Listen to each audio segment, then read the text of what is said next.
Hello po!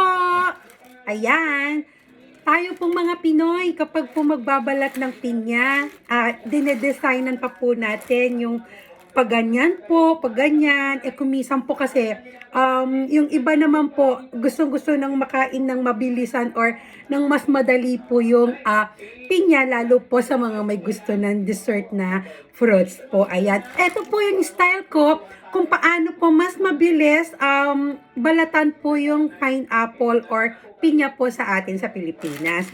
So, syempre, huhugasan ko po muna yung pinya para po mawala po yung mga ali-alikabok galing po ng mga store.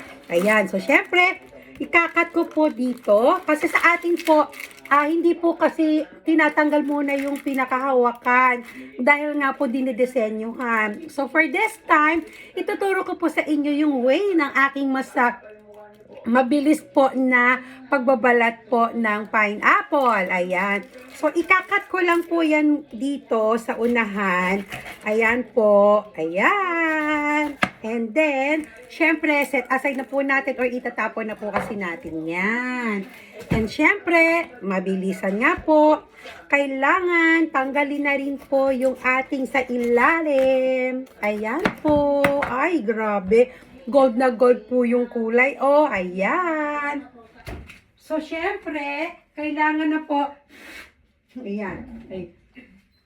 Ayan. So, tinapon ko lang po yung hindi na po kailangan. So, para hindi po laging marumi ang kitchen, diretso ko na po siyang itinatapon. Ayan. So, ayan. Ito na po yung pinaka-mabilis talaga ng way na paano pagbabalat ng pinya. Hinati ko lang po talaga siya sa gitna. Ayan. Hinati ko po sa gitna. Take careful sa ating pong paghihiwa, sa ating pong pagbabalat. Baka mapumasugatan. Napakaganda po ng loob ng pinya. Gold na gold po ang kulay. So, ayan. So, syempre, hiniwa-hiwa ko na po ng perkat. Ayan po.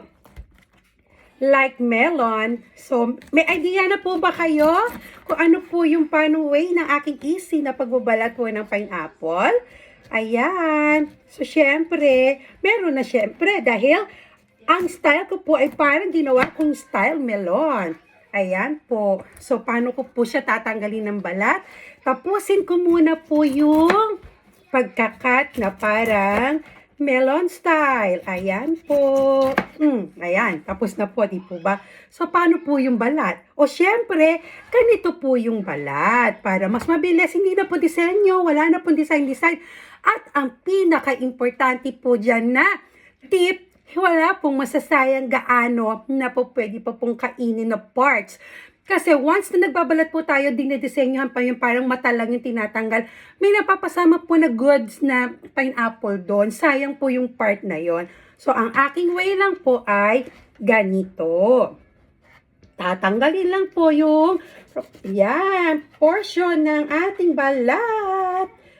Look po, daran. Ayan, may naiwan po lang isang piraso. Taran! So, ayan. Napakaganda na po ng ating pineapple.